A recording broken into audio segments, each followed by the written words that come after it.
All right, we're gonna start up here with your single 20-pound propane tank. The regulator's mounted onto the front of the trailer.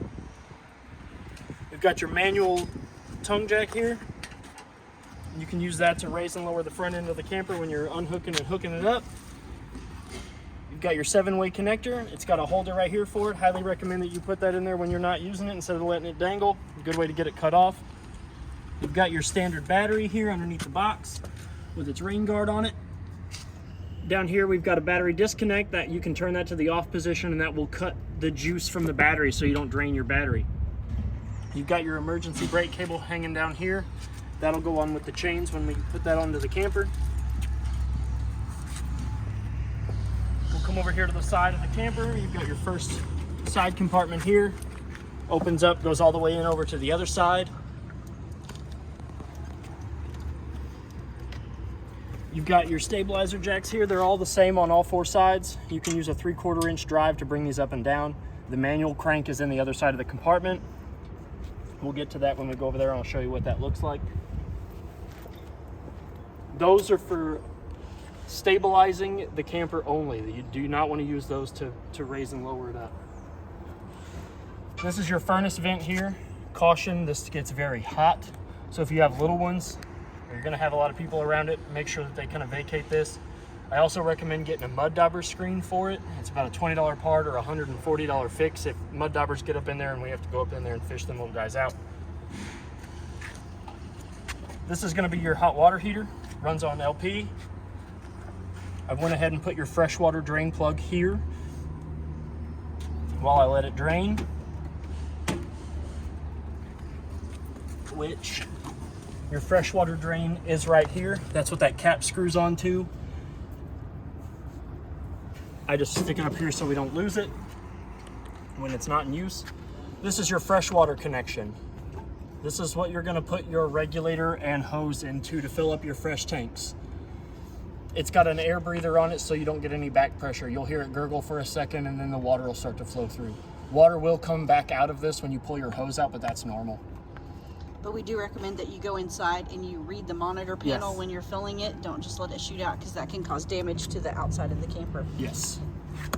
This is your city water connection. If you're at a park that has a hose that they'll allow you to use, you can hook up with a regulator to this with the hose, and you won't have to run your water pump or worry about the water coming out of your fresh tank. Here we've got the 36-foot shore cord. It's got a blue light on it to show that it is working and active. You push it in, give it a 1/4 turn, and then you tighten down this washer around it, and then that will keep it from getting unplugged, or it'll keep the weather out of it. And it is a 30 amp unit. This is your black tank flush. This is what you're going to use when your black tank is empty, and you attach the hose and pressure regulator to this, and you turn the water on, and it will spin a jet on the inside that will flush out your black tank once it's empty. You never want to do that when it's full.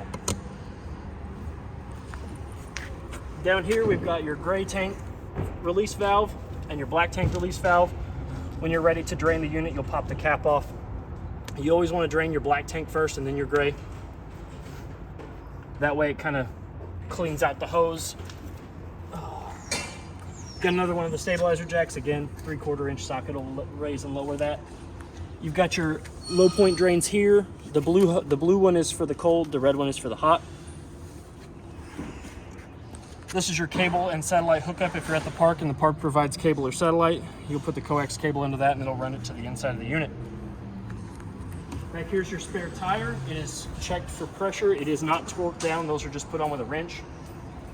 So you don't have to worry about untorquing those to a certain torque. You can just wrench them off and put them back on. This is your outside shower.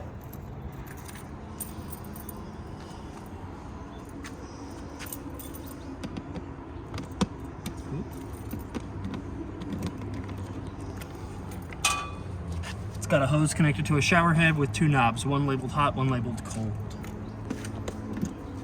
And that'll open with your 751 key. Got your other stabilizer jack. Down here you've got your LP quick connect for an outside grill. You'll pop this off. It is a female quick connect. You'll attach your, if you have an outside grill, you will attach your male end of the quick connect hose into there, and you'll make sure that this locks in place. When it locks in place, it'll come all the way forward and you'll hear an audible sound. This valve here, you want this in line with the pipe. That means that your LP will flow freely from this into your outside grill. And it also helps lock this in place so that way that doesn't get knocked out when you turn that on. Here we've got your outside kitchen area. We've got an Everchill 110 refrigerator. It's gonna pull off the battery or the outlet. Got it plugged in. I had it run a while ago, so it's still kind of chilly in there. Got a custom pull-out drawer here. It's held in place with these rubber tie downs. Ample storage for your kitchen utensils, your barbecue utensils, whatever else you want to put in there, snacks if you're like me. Yes, all about the snacks. We've got a GFCI protected outlet out here, which will trip on the inside, and then you can reset it if for whatever reason this gets wet or weathered. You also have USB ports out here, which is nice. So if you're outside cooking and you want to watch TV on your phone or whatever, you can charge your phone while you're cooking. Any sort of USB device is powered by that. You've got your outside 110 outlets, which are also GFCI protected.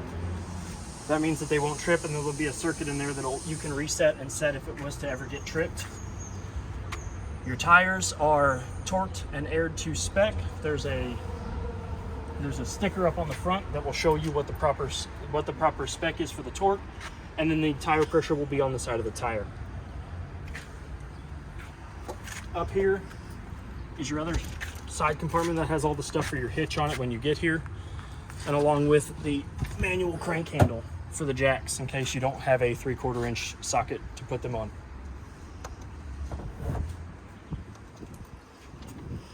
It does have a port and is prepped for solar connection if you want to put solar on it. You've got carpeted entry steps and a collapsible door handle. We'll work our way onto the inside. We'll start up here at the control panel. Working fire extinguisher. Working fire extinguisher. Work our way up here to the control panel. You've got your battery button here, which will show you the level and charge of your battery, which is at full. And then you've got your fresh tank readings, your black tank reading, and your gray tank reading. And they are measured in empty, 1/3, 2/3 full. You've got your water pump button. When it is engaged, that will turn, it will illuminate behind it, and it will turn a red light, along with your water heater that will also illuminate red. These are your inside lights. You've got a couple that will turn on by the switch. The rest of them are push button. And these are your awning lights. There's a string of LEDs that run under your awning. This is your awning button. You press up and it will extend it. And in order to extend it, you want to make sure that the door is all the way, that it's semi-closed, or else the door will interrupt the process of the arm. We'll run this out a little bit.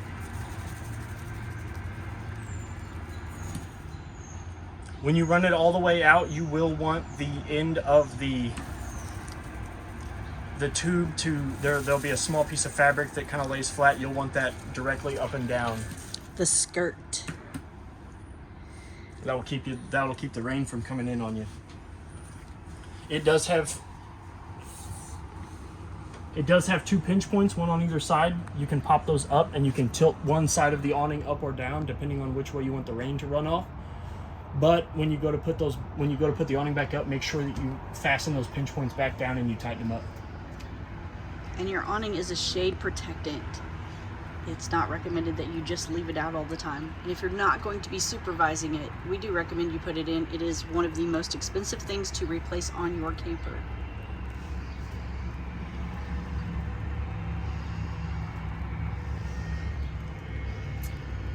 When you retract it, you want to make sure that your awning arms are flush against the bracket. We'll come inside. We'll start on this wall here and kind of work our way around. You have a GFCI protected 110 outlet along with the dual USB ports. Plenty of storage with hanger racks on either side of the bed / couch. You've got upward storage, and this storage does go in behind these panels here. So you've got an extra wide storage. You've got your fold-out bed. You'll pull that ring there, These will come off, this ring will go up, this will fold down, and you've got a mattress up that's tucked up behind here.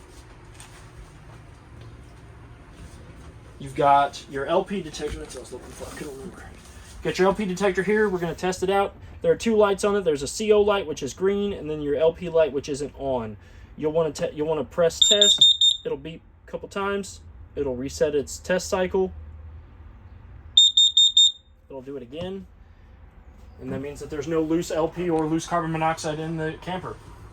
Up here, it's sister, which is the second most important thing in here. It's the tester. Make sure there's nothing going on. You'll hear that audible beep. That means that it is working. While we're over here, we'll go ahead and we'll go over the 110 GFCI protected outlet that's up here for the television and any sort of multimedia, DVD player, game system that you want to hook up to it. You've got your auxiliary and satellite coaxial hookup along with the antenna coaxial hookup. There's a button on the side of it that's going to activate and deactivate your antenna. When the green light is on, that means that you cannot get cable and satellite. It's only antenna. When you turn that light off, that means that you can access the cable and satellite if you have those or if the park provides them and you can't get antenna. One or the other, it's not both. You got to have this on for antenna, this off for cable and satellite. It is prepped for Wi-Fi. The camper is equipped with many of these push button lights. The center button will turn the lights off and on, and they can also be controlled if they're left on by the light on the control panel. You've got a two burner LP stove. The glass will fold up. Do not cook on the glass. You won't transfer any heat from the glass, and it is not recommended that collect heat at all unless you're just not using the oven. To engage the igniters on the stove and to access the LP through the stove, you're going to want to click this button. The blue light will come on, and two blue light rings will come around on each burner. In order to start the stovetop, you'll push the button in. You'll hear an audible click. That is LP and the starter igniting at the same time. You'll turn it on and you'll turn it over to the desired temperature, and then that will ignite. You'll see a blue ring of flames kind of appear around the burner, and that means that your stovetop is lit. You'll hold it onto the desired temperature pushed in for roughly 3 to 5 seconds. You can turn it to the temperature of the burner that you desire. If not, the flame will go off. You've got ample drawers here. This is your furnace. This is going to be where the hot air comes out of when you turn your furnace on. So don't block this with anything, or else that's just going to get real hot and your camper's going to remain cold. You've got a Greystone hood and vent fan up here. There's an LED light underneath it that will turn on with one button. I is for ignition, O is for off. That's the easiest way I can remember that. Same way with the vent fan. I is for ignition, O is for off. You've got a Greystone microwave here, glass turntable style. You can, the clock isn't set because we'll have to unplug it and plug it, but you can do that. You've got ample storage up here. 2 sink covers, which will cover the big basin on your sink, so you'll have more counter space when you go to cook or do whatever it is that you're going to do on the countertop. This is your owner's manual bag. It's going to have all your owner's manuals. It's going to have your remote and controls, if you had any. It's going to have that kind of stuff in it. On this side, this is your sound bar. This comes off this football-shaped device. It's a speaker / Bluetooth speaker / stereo for the camper. It charges by being slid back onto these 2 prongs here. You can turn it on. You can find the Bluetooth name on your Bluetooth, on your phone, or whatever device that you're using, and you can connect to it. It's as simple as that. To turn it on, there's an on and off switch on the back. It's kind of hard to see probably on camera, but there's little indentations that say off and on. These 4 indicator blue lights here will turn on and they will show you the battery level. And then there is a micro USB port here if you would like to charge it manually, or if you're going to take it out somewhere and take it in your side-by-side 4-wheeler, whatever. But it slides here. The base of the charging station for the speaker also has 2 built-in USB ports, so you can charge some devices while you're sitting at the kitchen table. Some person on this side wants to charge, they can use those.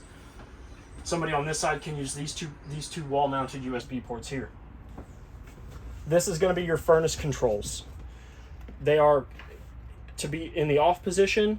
The little white tab at the top is going to clip flushly into the leftmost side of the panel. And you'll hear it click. You will hear it click. And then you can adjust it to the temperature based on these lines here. Colder is shorter lines, warmer is longer lines, and then you have your thermostat down here that's going to tell you the current temperature inside the camper. You've got 2 spaciously large bunks in the back, each with their own window that opens and shuts with a screen and glass. Pull curtains that will cinch together in the middle or to the left and the right. Each bunk is equipped with its own dome light. You've got ample storage down here for totes, sleeping bags, air mattresses, pillow tops, whatever it is you want to roll up and put there. Your couch cushions are velcroed onto the back of the wall here. These are removable. The bottom cushions are also removable, and then you can lift up on this panel, and then there are storage under each one of these booth seats. You've got ample kitchen counter space down here, cabinet space down here. Underneath this one, you will unscrew that and move it, and then your water pump is in behind that. That is where your water pump's at. Down here is your circuit breaker.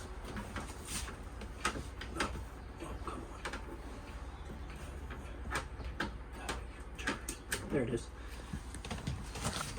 You've got your GFCI circuit breaker, which is this one, 15. 15 is your GFCI one. These are going to trip if any of your outlets get wet outside. You can also reset them from the GFCI breaker in the bathroom, or the GFCI outlet in the bathroom, but these are going to be the ones that trip when you pop that GFCI circuit, which is, it's supposed to do that.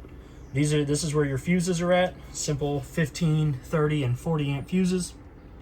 And this is also where your refrigerator will blow out of when you turn your fridge on. Large fridge, large Everchill fridge with a travel lock on it, so you can lock that when you're not using the camper or when you're pulling it, so that way the drawers don't come open. Ample fridge space. You got your can holder rack. You've got crisper down there that's got a humidity control, so you can keep your veggies nice and crisp if you want. There's your temperature control. Yep. And to turn it off, you have to hold the set button down for 10 seconds. 10 seconds. Yep. Freezer up here is controlled with just a knob in the back. It is set to the coldest one right now, because that way when you get this thing, your refrigerator and your freezer will be nice and cold. So it's ready to go. This is your Coleman Mach air conditioning unit. There is no remote control for it, but there's a temperature dial here, which is going to have a red and blue bar across the back side of it. Same way with your car air conditioning unit. The larger the blue is, the colder it's going to be. The smaller the blue is, the less cold it's going to be. The higher the red is, the warmer it's going to get. And that's for your fan. You've got a control that's got your fan high, your fan low, your low cool, your high cool, and your low fan. You can set those onto low and high. I don't recommend low because it's going to freeze your AC up.